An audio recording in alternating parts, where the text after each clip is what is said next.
Hello दोस्तों, आप सभी का स्वागत है मेरे चैनल पे। मैं आज आपके लिए कोई नई वीडियो लेके आ चुका हूँ। तो आज की वीडियो में हम पढ़ने वाले हैं वाच्य परिवर्तन। तो वाच्य परिवर्तन यह एक संस्कृत का टॉपिक है, तो आज हम इसी को पढ़ने वाले हैं। अगर दोस्तों आप मेरे चैनल पे न्यू हो तो फटाफट से जाए लाइक एंड सब्सक्राइब कर देना, क्योंकि मैं आज पहली बार हाई क्वालिटी की वीडियो बना रहा हूँ तो ज़्यादा लंबी हो जाएगी। तो हम बात करते हैं वाच्य परिवर्तन की परिभाषा। परिभाषा क्या है? इसमें वाक्य में कर्ता, कर्म या क्रिया में से किसी की प्रधानता होती है। मतलब इन तीनों में से कोई एक बड़ा होता है, प्रधान होता है। इस बात का ज्ञान कराने की दशा को वाच्य परिवर्तन कहते हैं। तो इसी दशा को हम वाच्य परिवर्तन कहते हैं। तो आगे हम और डिटेल से ही समझेंगे। तो दोस्तों मैंने अभी अभी यहाँ पे वाच्य के प्रकार लिखे। तो वाच्य के 3 प्रकार होते हैं। पहला कर्तृवाच्य है, दूसरा कर्मवाच्य है और तीसरा भाववाच्य होता है। तो ये क्लास 10th में 3 नंबर का आएगा, इसलिए आपको इसे अच्छे से याद करना होगा। तो अब हम बात करते हैं इनमें कौन सी विभक्ति आएगी। तो दोस्तों यहाँ पे मैंने अभी अभी ये एक डायग्राम बनाया है, तो आपको इसी में समझाऊंगा। तो ऊपर यहाँ पे लिखा है कर्ता, कर्म और क्रिया, और उधर साइड में इसके तीनों प्रकार लिखे हैं वाच्य परिवर्तन के। तो ये है कर्तृवाच्य, कर्मवाच्य और भाववाच्य। तो कर्तृवाच्य में हम पहले देखते हैं। तो कर्ता में प्रथमा विभक्ति का प्रयोग होता है कर्तृवाच्य में, और कर्म में द्वितीय विभक्ति का, और क्रिया किसके अनुसार होती है? कर्ता की। इसका अर्थ यह है कि कर्तृवाच्य में कर्ता प्रधान होता है, इसलिए इसका नाम कर्तृवाच्य है।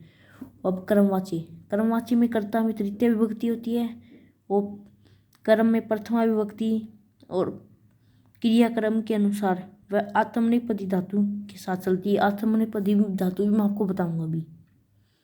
तो मैं ये वीडियो को पार्टों में बांटूंगा, इसलिए ज़्यादा बड़ी नहीं बनाऊंगा मैं।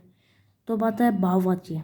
भाववाच्य में कर्ता में तृतीय विभक्ति, कर्म इसमें नहीं होता है, इसलिए ये भाव में होता है। नहीं तो कर्म और भाव में तो समझना मुश्किल हो जाता है, तो इसलिए कर्म नहीं होता इसमें।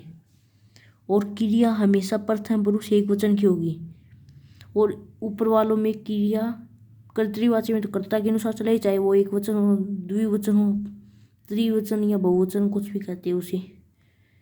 और कर्मवाच्य में ये वैसे ही चले, एक वचन, द्विवचन, बहुवचन की तरह। पर भाववाच्य में फिक्स होती है प्रथम पुरुष एक वचन की। तो दोस्तों अभी आपको मैं एक बात बता देता हूँ। वाच्य परिवर्तन या कोई भी व्याकरण का संस्कृत में टॉपिक होगा तो उसके लिए आपको धातु रूप और शब्द रूप आने जरूरी है। तो यहाँ पे मैंने लिखा है कर्तृवाच्य, अब हम इसे डिटेल में पढ़ेंगे। तो इसमें कर्ता प्रथमा विभक्ति, कर्म द्वितीय विभक्ति, और क्रिया किसके अनुसार? कर्ता के अनुसार होगी। और अब मैंने यहाँ पे उदाहरण लिखा है बालक फलम खादति। इसका अर्थ है बालक फल खाता है। तो बालक में प्रथमा विभक्ति है और एक वचन है। और कर्म में आप देख सकते हैं इस नियम के अनुसार चल रहा है, ऊपर लिखा हुआ है। कर्म में द्वितीय विभक्ति, फलम द्वितीय विभक्ति होती है। कर्म में होनी भी चाहिए द्वितीय, क्योंकि इसमें मैंने लिख भी रखा है। हमें नियम के अकॉर्डिंग चलना, तो इसमें ये हो रहा है। और खादती आ रहा है, खादती में आत्मनेपदी धातु नहीं है, तो इसलिए यह कर्ता कर्तृवाच्य का है।